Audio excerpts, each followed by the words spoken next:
시간에는 약속의 땅을 분배하는 이스라엘이란 말씀을 우리에게 주셨습니다. 할렐루야. 아멘. 옆에 계신 성도님들과 축복의 인사를 하겠습니다.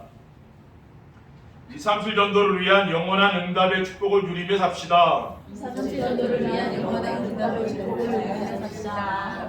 전무후무한 기념비적인 교회를 세워 강화언약교회 시대의 주역이 됩니다. 전무후무한 기념비적인 교회를 세워 강화언약교회의 주역이 됩시다.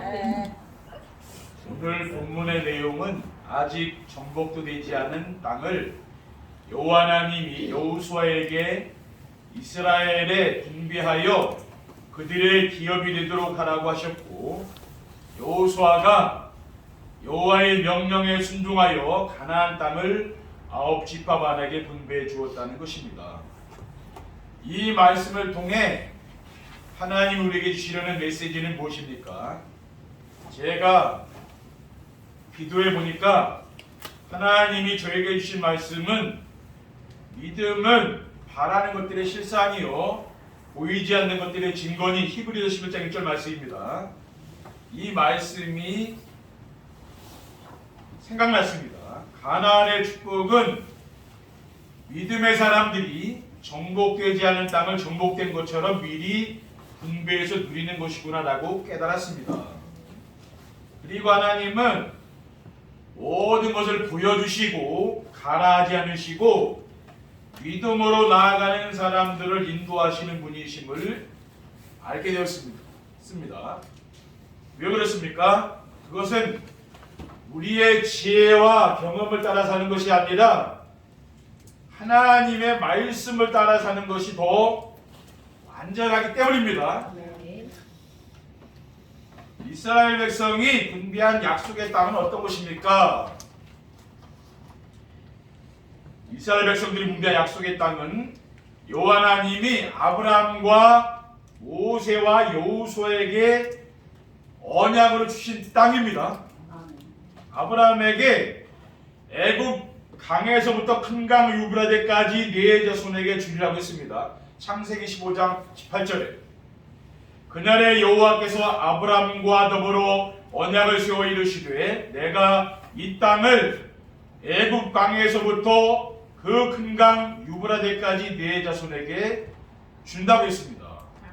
지금 아브라함은 땅 한 평도 없거든요. 하나님이 이 말씀을 주신 거예요. 그리고 모세에게 아름답고 광대한 땅, 젖과 꿀 이르는 땅으로 데려가라 하노라라고 했습니다. 출애굽기 3장 8절에 내가 내려가서 그들을 애굽인의 손에서 건져내고 그들을 그 땅에서 인도하여 아름답고 광대한 땅, 젖과 꿀 이르는 땅, 곧 가나안 족속, 헷 족속, 아모리 족속, 브리스 족속, 히위 족속, 여부스 족속의 지방에 데려가라 하노라라고 했습니다. 그리고 여호수아에게 하나님께서 너희 발바닥으로 밟은 곳은 모두 내가 너희에게 주었느니라고 했어요. 여호수아 1장 3절에 하절에 내가 모세에게 말한 바와 같이 너희 발바닥으로 밟은 곳은 모두 내가 너희에게 주었노니 곧 광야와 이 레바논에서부터 큰 강까지 해쪽 속에 온 땅과 또 해지는 쪽 대해까지 너의 영토가 되리라고 했습니다. 하나님이 약속하신 땅이죠. 약속하신 대로 하나님이 이 땅을 주셨다는 겁니다. 둘째, 언약을 붙잡은 하나님 백성들이 반드시 정복하고 그곳에 살아야 할 땅입니다. 이스라엘 민족의 조상인 아브라함에게 하나님이 언약으로 주신 땅입니다. 창세기 15장 5절에 7절에 그를 이끌고 밖으로 나가 이르시되 하늘을 우러러 물결을 셀 수 있나 보라. 또 그에게 이르시되 네 자손이 이와 같으리라. 아브라함이 여호와를 믿으니 여호와께서 이를 그의 의로 여기시고 또 그에게 이르시되 나는 이 땅을 내게 주어 소유로 삼게 하려고 너를 갈대아인의 우리에서 이끌어낸 여호와니라라고 했어요. 그리고 그곳에 하나님을 대적하는 7족속과 31명의 왕이 살고 있었습니다. 아무도 없는 그냥 시계력 같은 건 괜찮은데 그게 아니고 그곳에 사는 사람들이 있다 그 말이에요. 신명기 7장 1절 2절에 네 하나님 여호와께서 너를 인도하사 네가 가서 차지할 땅으로 들이시고 네 앞에서 여러 민족 헷 족속과 기르가드 족속과 아모리 족속과 가나안 족속과 브리스 족속과 히위 족속과 여부스 족속 곧 너보다 많고 힘이 센 7 족속을 쫓아내실 때에 네 하나님 여호와께서 그들을 네게 넘겨 네게 치게 하시리니 그때 너는 그들을 진멸할 것이라고 했습니다. 그리고 여호수아가 정복한 왕들은 여호수아 12장 24절에 보면 모두 31명의 왕이었다 그랬어요. 이런 왕들이 살고 있었습니다. 그 땅에. 그리고 여호와께서 여호수아에게 그 땅을 이스라엘 백성들에게 분배하도록 한 겁니다. 오늘 본문 1절에 보면은요, 여호수아가 나이가 많아 늙음에 여호와께서 그에게 이르시되 너는 나이가 많아 늙었고 얻을 땅이 매우 많이 남아있도다. 아직 정복되지 않은 땅이 많은 거죠. 그렇죠? 여호수아는 지금 나이가 이제 늙었잖아요. 힘이 없는 거지. 6절에 7절에 또 레바논에서부터 미스로봇 마임까지 산제 모든 주민 곧 모든 시돈 사람의 땅이라 내가 그들을 이스라엘 자손 앞에서 쫓아내리니 너는 내가 명령한 대로 그 땅을 이스라엘에게 분배하여 기업이 되게 하되 너는 이 땅을 9지파와 문에서 반 지파에게 나누어 기업이 되게 하라 하셨다라고 했습니다. 그러니까 믿음으로 지금 정복되지 않은 땅을 이스라엘 백성들 12지파에게 분배해 주는 겁니다. 셋째, 하나님이 주신 언약을 붙잡은 사람들을 위해 하나님이 예비된 축복의 땅입니다. 이 가나안은 하나님이 예비하신 축복의 땅인 거죠. 여호와 하나님의 말씀대로 갈대아 우르를 떠나 아브라함을 위해서 예비된 땅입니다. 창세기 10장 1절 2절에 3절에 여호와께서 아브라함에게 이르시되 너는 너희 고향과 친척과 아버지의 집을 떠나 내가 내게 보여줄 땅으로 가라고 했습니다. 내가 너로 큰 민족을 이루고 내게 복을 주어 내 이름을 창대하게 하리니 너는 복이 될지라 그랬어요. 너를 축복하는 자에게는 내가 복을 내리고 너를 저주하는 자에게는 내가 저주하리니 땅의 모든 족속이 너로 말미암아 복을 얻을 것이냐 하신다라고 했습니다. 그리고 12명의 정탐꾼 가운데 믿음의 고백을 한 여호수아와 갈렙만 들어갈 수 있었던 땅입니다. 민수기 14장 8절 9절에 여호와께서 우리를 기뻐하시면 우리를 그 땅으로 인도하여 들이시고 그 땅을 우리에게 주시리라. 이는 과연 젖과 꿀이 흐르는 땅이니라. 다만 여호와를 거역하지는 말라. 또 그 땅 백성을 두려워하지 말라. 그들은 우리의 먹이라. 그들의 보호자는 그들에게서 떠났고 여호와는 우리와 함께 하시느니라. 그들을 두려워하지 말라고 했어요. 아멘. 그러니까 여호수아 갈렙은 뭡니까? 믿음으로 가나안 땅에 들어간 거예요. 믿음이 없는 사람들은 못 들어갔다는 거예요. 그리고 하나님이 주신 언약을 붙잡고 믿음으로 땅을 분배한 사람들만 누릴 수 있는 땅입니다. 그렇죠? 우리가 믿음을 가져야 되는 거예요. 그래야 우리 이 가나안 땅을 정복할 수 있는 겁니다. 이스라엘 백성처럼 우리가 분배해야 할 약속의 땅은 어디입니까? 그럼 지금 이 시대에 우리가 분배할 땅은 어디인가 그걸 알아야 될 거 아니에요. 그렇죠? 237 나라 5천 종족 다문화 가족들이 모여 사는 지역입니다. 아멘. 신명기 10장 18절에 19절에 고아와 과부를 위하여 정의를 행하시며 나그네를 사랑하여 그에게 떡과 옷을 주시나니 너희는 나그네를 사랑하라. 전에 너희도 애굽 땅에서 나그네 되었음이니라고 했습니다. 그 나그네는 뭡니까? 무슨 외국인들을 말하는 거예요. 전에 애굽에서 이스라엘 백성들도 나그네로 지냈잖아요. 그렇죠? 나그네를 사랑하라고 했어요. 우리는 일상생활 속에서 자주 만나는 다문화 가족들 그 사람들이 바로 우리 나그네가 되는 거 아니에요. 우리나라 사람들과 결혼하여 자녀를 낳고 사는 외국인들이 있습니다. 그들은 문화의 차이와 언어의 장벽 때문에 쓸쓸하고 힘들게 살아가는 거죠. 그러니까 우리나라에 와서 잘 적응 못하고 살잖아요. 그렇죠? 사람들 쉽게 사귈 수가 없고 그런 사람들이 얼마나 우리 주변에 있는 거죠. 그리고 직장에서 일하며 자주 만나는 외국인 근로자들입니다. 외국에서 공부하기 위해서 한국에 유학 온 유학생도 있잖아요.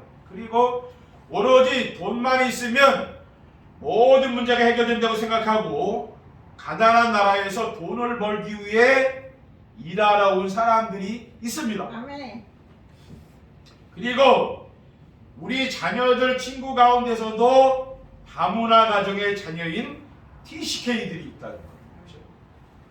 우리 후대들의 친구들 중에도 그 다문화 가정의 그 아이들이 어떻습니까? 소외되어서 외톨이로 살아간다는 말이죠. 또 피부색도 좀 다르니까 왕따 당하잖아요. 그렇죠?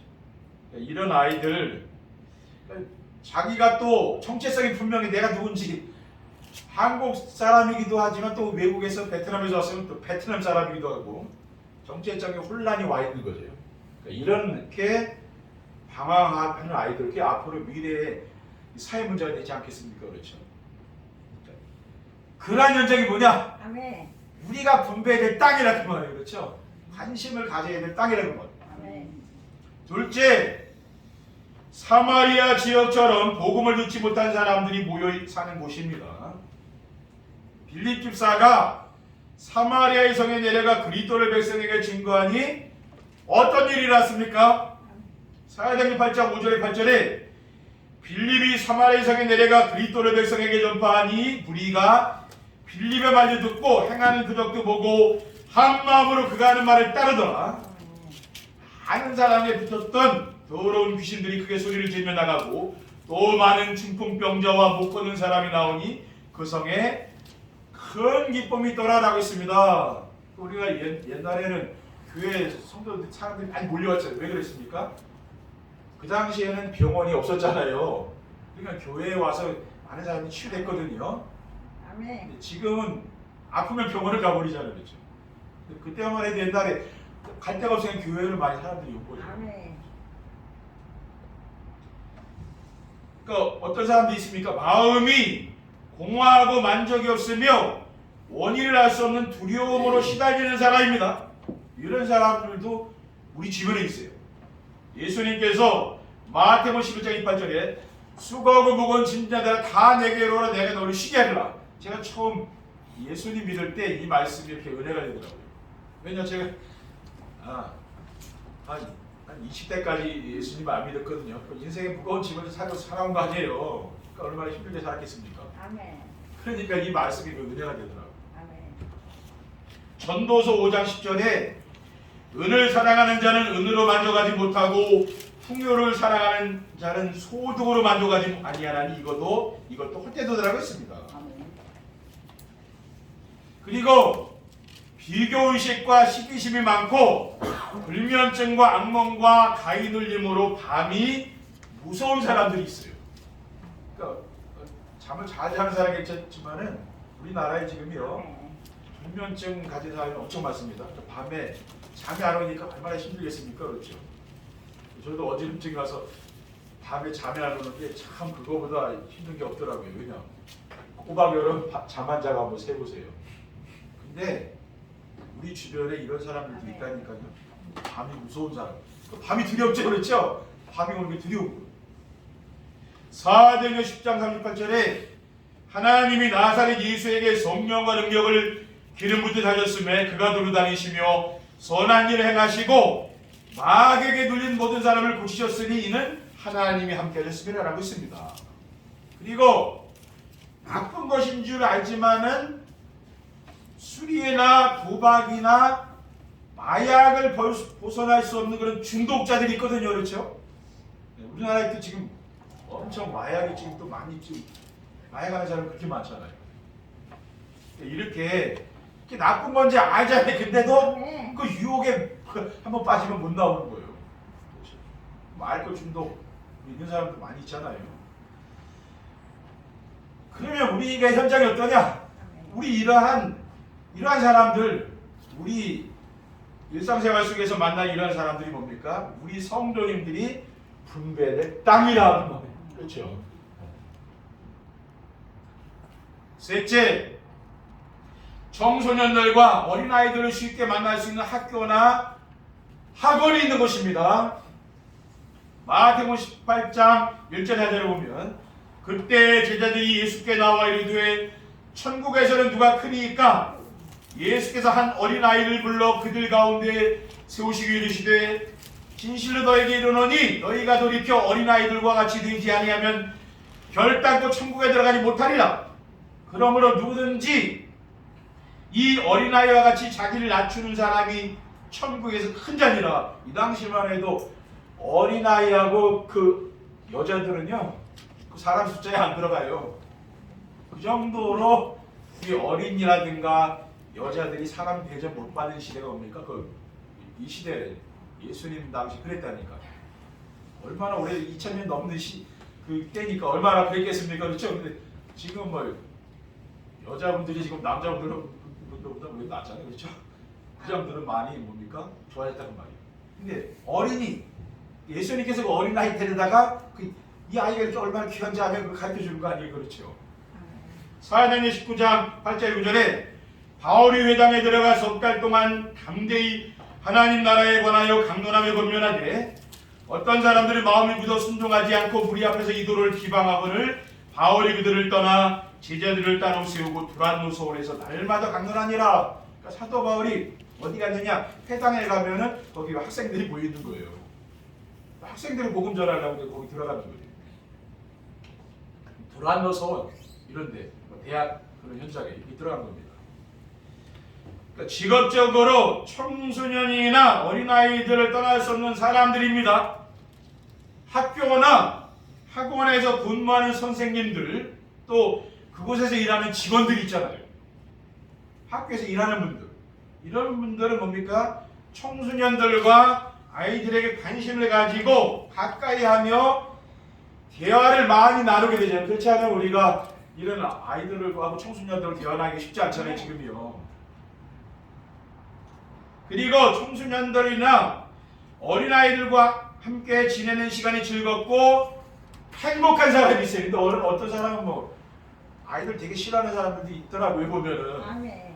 근데 아이들 좋아하는 그런 사람 있잖아요. 그렇죠?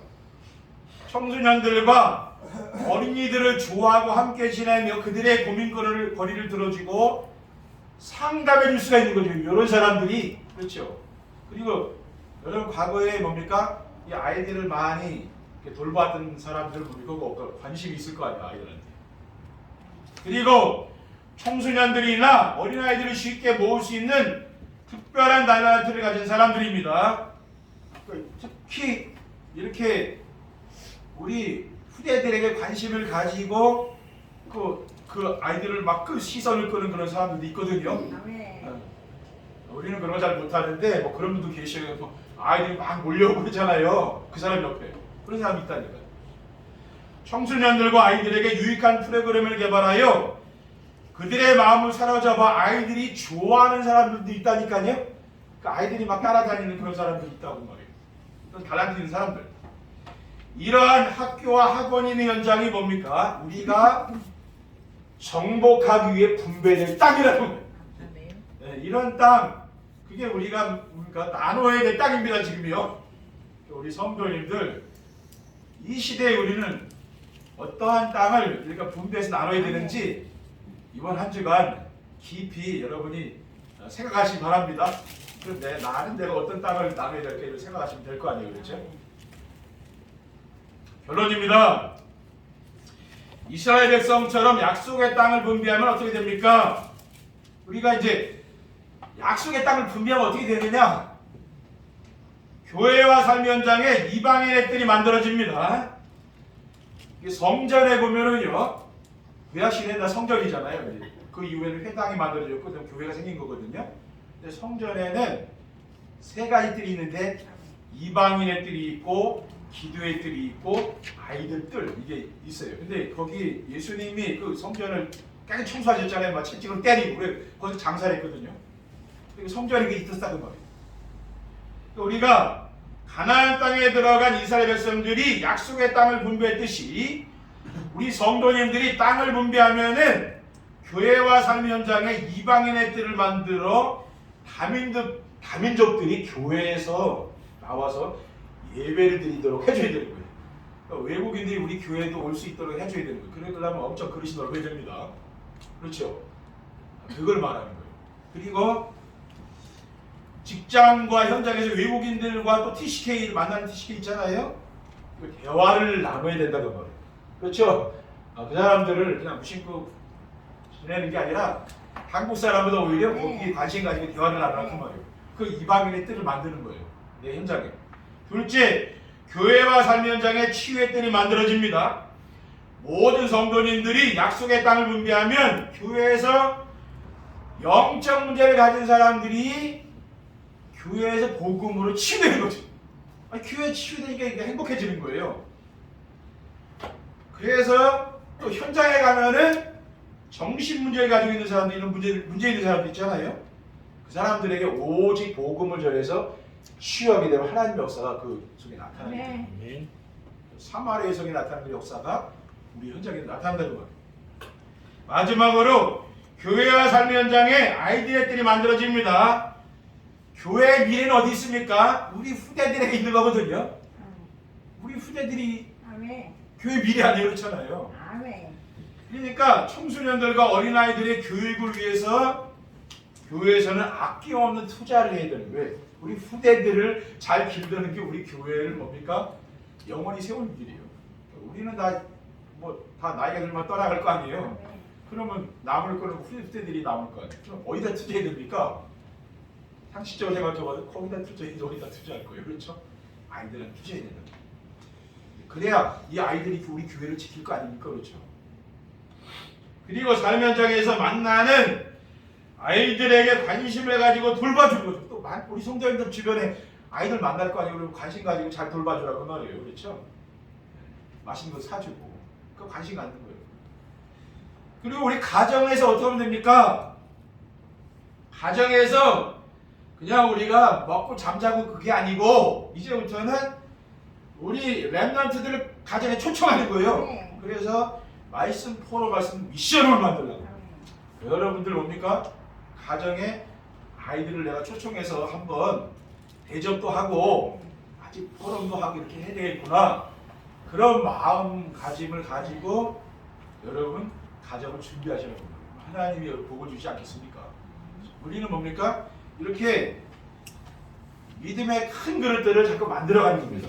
그러니까 작은 그릇을 깨버리고 자꾸 뭡니까? 자꾸 내 바운드를 자꾸 넓혀가시라는 거예요.